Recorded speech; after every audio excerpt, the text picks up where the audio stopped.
శ్రావణ్ కుమార్ గారు నమస్కారం.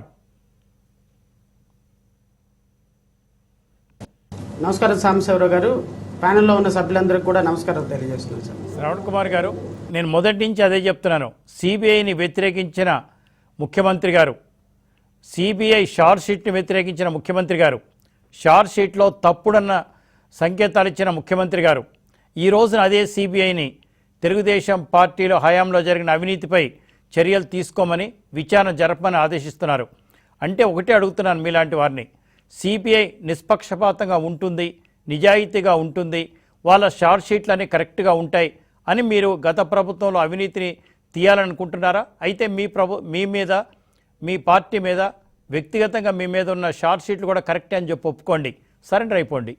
ఎస్, ఒకవేళ నిష్పక్షపాతం కాదు, సిబిఐ షార్ట్ షీట్లు తప్పు, వాళ్ళ ఎంక్వైరీ తప్పు, ఇన్వెస్టిగేషన్ ప్రాసెస్ తప్పు, వాళ్ళకు తెలివితేటలు లేవు, దొంగలను పట్టుకునే తెలివితేటలు లేవు, ఇదంతా అబద్ధాల ప్రచారం, రాజకీయ ప్రేరేపిత చర్యలని మీరు అనుకుంటే, మీ కేసులో కనుక అయినట్టయితే మరి ఈ కేసులో కూడా అంతే అవుతుంది కదా? శ్రవణ్ కుమార్ గారు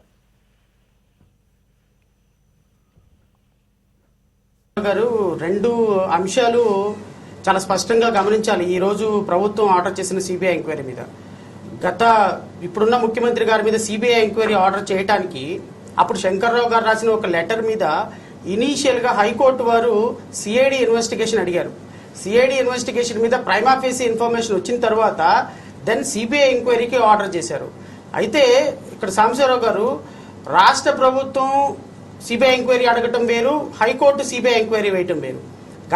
ఇంతకుముందు 2010-11 సంవత్సరాల్లో ఇప్పుడున్న ముఖ్యమంత్రి మీద సిబిఐ ఎంక్వైరీ ఆర్డర్ చేసినప్పుడు అసలు సిబిఐ అనేది స్వయం ప్రతిపత్తి కాదని, అసలు సిబిఐ అనేది పనికిరానిదని, సిబిఐ కేంద్ర ప్రభుత్వంతో కుమ్మక్కై పనిచేసేటువంటి వ్యవస్థని ఇప్పుడున్నటువంటి నాయకులు, ఇప్పుడున్నటువంటి ఏదైతే ఆర్డర్ చేశారో ముఖ్యమంత్రి గారే దుమ్మెత్తిపోసిన సందర్భం. ఆ సందర్భంలో అలాంటి సిబిఐ ఎంక్వైరీ మరి ఈ రోజు ఎట్లా సిబిఐ మరి అత్యున్నతమైన సంస్థ అయిపోయింది, అంత పవిత్రమైన సంస్థ అయిపోయింది అనేది ఒకసారి వాళ్ళు ఆలోచించుకోవాల్సిన సందర్భం. రెండోది ఏంటి అంటే, ఈ రోజు సిబిఐ ఎంక్వైరీ ఏదైతే గత ప్రభుత్వం చేసినటువంటి 2-3 అంశాల పట్ల, రంజాన్ తోఫా కావచ్చు, లేకపోతే సైబర్ గ్రిడ్ కావచ్చు, దీని మీద టెక్నికల్ గా ఏ ఇన్వెస్టిగేషన్ ఏజెన్సీ వర్క్ చేసి ప్రైమా ఫేసి ఎవిడెన్స్ ఇచ్చింది, సిఐడి ఇన్వెస్టిగేషన్ కానీ, లేకపోతే ఇక్కడ ఉన్నటువంటి ఏదైనా విచారణ సంస్థ కానీ, లేదంటే హైకోర్టులో మానిటర్ చేసినటువంటి ఇన్వెస్టిగేషన్ టీం కానీ ఏదైనా ప్రైమా ఫేసి ఇన్వెస్టిగేషన్ లో ఇక్కడ ఇరెగ్యులారిటీ జరిగినాయి, అన్యాయం జరిగిందని ఇన్ఫర్మేషన్ ఇస్తే దాన్ని ప్రైమా ఫేసీగా పెట్టుకొని మీరు సిబిఐ ఎంక్వైరీని చేయమని అడిగారా? లేకపోతే మీ కేబినెట్ సబ్ కమిటీలో ఉన్నటువంటి ముఖ్యమంత్రి దగ్గర పనిచేసే మంత్రులు కానీ, లేకపోతే అధికారులు కానీ ఒక కమిటీగా ఏర్పడి ఆ కమిటీ ఇచ్చిన రిపోర్ట్ మీద, ప్రైమా ఫేసీ రిపోర్ట్ మీద సిబిఐ ఎంక్వైరీ అడిగారా? అసలు సిబిఐ ఎంక్వైరీ అడగటానికి మీకున్నటువంటి ప్రైమా ఫేసీ సోర్స్ ఏంటి? అంటే మీ దగ్గర పనిచేసేటువంటి మంత్రివర్గంలో పనిచేసేటువంటి ఒక మంత్రులు ఇతను తప్పులు చేశారు, గత ప్రభుత్వంలో జరిగిపోయినాయి అని చెప్పేసి ఒక అథారిటీ, అంటే ఇండిపెండెంట్ ఇన్వెస్టిగేషన్ కానీ ఒక కమిటీ దానికి ఒక రిపోర్ట్ సబ్మిట్ చేస్తే దాని మీద సిబిఐ ఇన్వెస్టిగేషన్ అడగడం నైతికంగా మంచిది కాదు. లీగల్ గా they may be right for ordering investigation by the CBI. Because CBI investigation 2 అంశాల ద్వారా వస్తుంది. ఒకటి రాష్ట్ర ప్రభుత్వం కోరితే, 2 అత్యున్నత న్యాయస్థానం వేస్తే. కానీ ఇక్కడ అత్యున్నత న్యాయస్థానం కోరలా, రాష్ట్ర ప్రభుత్వం కోరింది. రాష్ట్ర ప్రభుత్వం కోరటానికి వీళ్ళకు ఉన్నటువంటి బేస్ ఏంటి, ఇది ఒకటి చూడాలి సాంబశివరావు గారు. మూడో అంశం ఏంటి అంటే, అసలు కరోనా తోటి ప్రపంచం మొత్తం ప్రాణాలు భయం గుప్పెట్లో పెట్టుకొని బాధపడతా ఉంటే సాంబశివరావు గారు, ప్రతిపక్షం మీద బురద చల్లడానికి ఇప్పుడు సిబిఐని వాడాల్సిన అవసరం ఉందంటారా? ఒకసారి ప్రజలందరూ మీ ద్వారా ప్రజలకు విజ్ఞప్తి చేస్తున్నా, అసలు ఈ కరోనాని ఎలా ఎదుర్కోవాలి, ఆర్థిక వ్యవస్థని ఎలా చక్కదిద్దుకోవాలి, యువకులకు ఉద్యోగాలు ఎలా ఇవ్వాలి, ఇక్కడ పరిశ్రమలు ఎలా స్థాపించాలి, ప్రజలకి ఆర్థిక భరోసా ఎలా ఇవ్వాలి, లా అండ్ ఆర్డర్ని ఎలా మెయింటైన్ చేయాలనే సమస్యలను పక్కన పడేసి యూనివర్సిటీ కౌన్సిల్లో వాళ్ళకి ఇస్తారు. దళితుల మీద సమస్యలు, దళితుల మీద దాడి చేస్తారు, ప్రతిపక్షాల మీద సిబిఐ ఎంక్వైరీ చేస్తారు, హైకోర్టుల్ని నిందిస్తారు, చీఫ్ ఎలక్షన్ కమిషనర్ నిందిస్తారు. ఇది ప్రభుత్వం కాన్సన్ట్రేట్ చేయాల్సిన అంశాల మీద వదిలేసేసి అసలు అన్నెసరీ టాపిక్స్ మీద కాన్సన్ట్రేట్ చేయడం ప్రజలు నిజంగా చాలా ఆశ్చర్యపోతున్నారు. సాంబశివరావు గారు, మేము గ్రౌండ్ లెవెల్లో ఉంటాం, కాస్త మేధావులతో మాట్లాడేటప్పుడు, ప్రజలతో మాట్లాడేటప్పుడు వాళ్ళందరూ అంటుంటారు అసలు ప్రభుత్వం చేయాల్సిన కార్యక్రమాలు చేయకుండా మిగతా వాటి మీద కాన్సన్ట్రేట్ చేయడం ప్రజలందరూ ఒకసారి అర్థం చేసుకోవాలని కోరుతున్నా. ప్రభుత్వానికి ఆర్డర్ చేసే అవకాశం ఉంది, నేను కాదనటంలా సాంబశివరావు గారు, కానీ ఇది is not the right time. మీకున్న ప్రైమరీ ఫేసి ఇన్ఫర్మేషన్ ఏంటి, మీకున్న ప్రైమరీ ఫేసి ఎలిగేషన్ ఏంటి, దానికి శాంటిటీ ఏంటి, మీరు ఏ విధంగా సిబిఐ ఇన్వెస్టిగేషన్ ఆర్డర్ చేస్తారు, ఇది అంతా చాలా స్పష్టంగా ప్రజలు అర్థం చేసుకోవాల్సిన పరిస్థితి. ప్రభుత్వం కూడా చూడాలి. డిబేట్ మొదట్లోనే చెప్పారు, అసలు రాజకీయంగా ఈ సిబిఐ ఎంక్వైరీ వేయటం మంచిదా చెడ్డదా అనేది రాజకీయ చర్చలోకి వెళ్ళదు. కానీ బట్ స్పష్టంగా నేనైతే ఒక అంశం చెప్పదలుచుకున్నాను సాంబశివరావు గారు.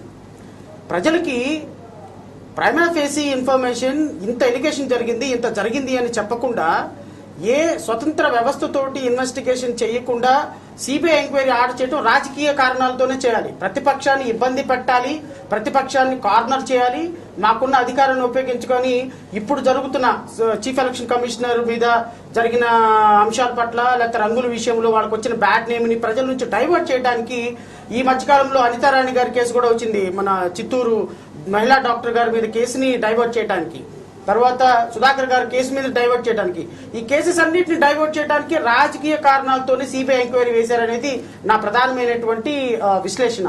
అయితే సాంబశివరావు గారు, మీరు సిరీస్ ఆఫ్ ఇన్సిడెంట్స్ చూడండి.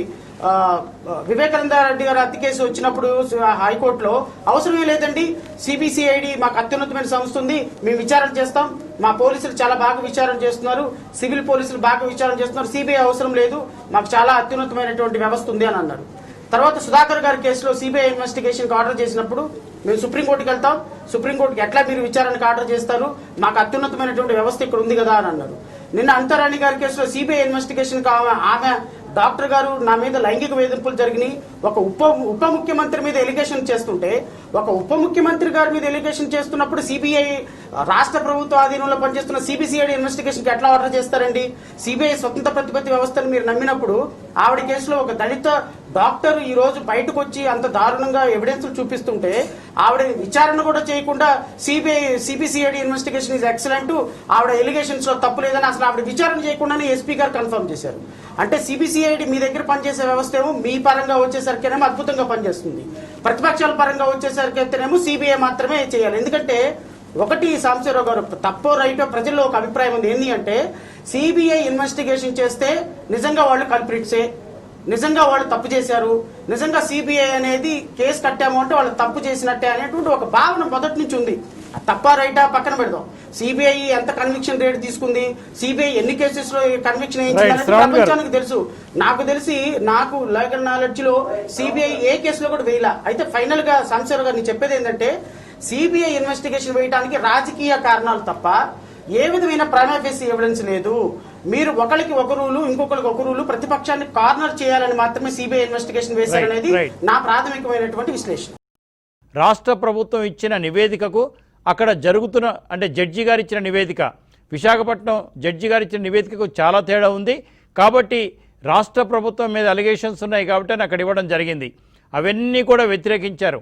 ఈ రోజున కూడా టీవీ5 తరఫున ఒకటే చెప్తున్నాం, ఏ ప్రభుత్వం అయినా సరే, ఏ రాజకీయ నాయకులైనా అవినీతి చేస్తే తప్పకుండా బయట పెట్టండి, అన్ని కేసులు కూడా వితిన్ 1 ఇయర్లో పూర్తి చేసేలాగా చర్యలు తీసుకోండి. ఒక్కసారి సిబిఐ కేసు పెడితే సిబిఐ కేసు కంటిన్యూ అవుతూ ఉంటుంది, వీళ్ళ పదవులు కంటిన్యూ అవుతున్నాయి.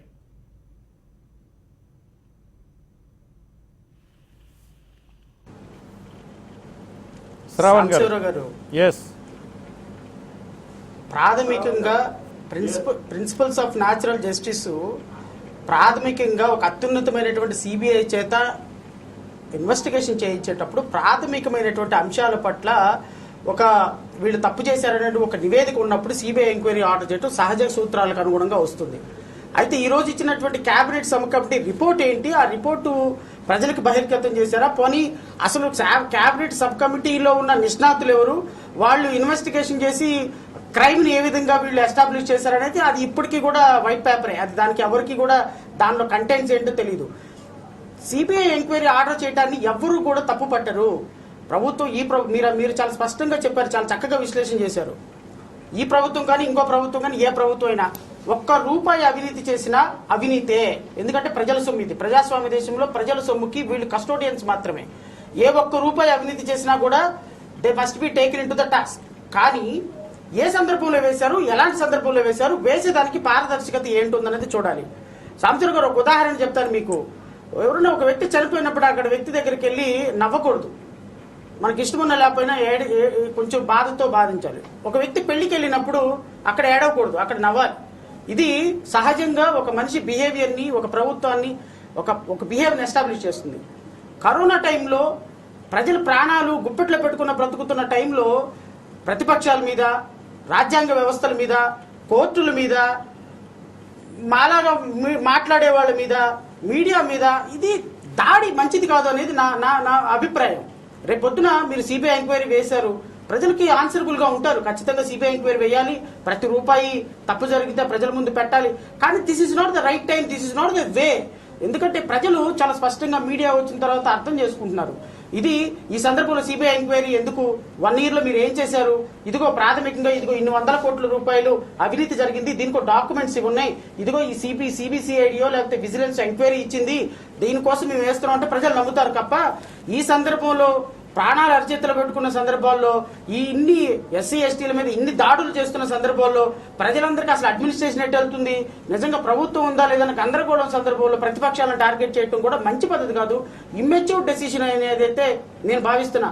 అఫ్ కోర్స్ ప్రభుత్వానికి వేసే పవర్ ఉంది, ప్రతి రూపాయి ప్రజల సొమ్ము కట్టించాలి. శాస్త్రి గారు ఇంత చాలా బాగా చెప్పారు, వేయండి, అన్నిటి మీద వేయండి.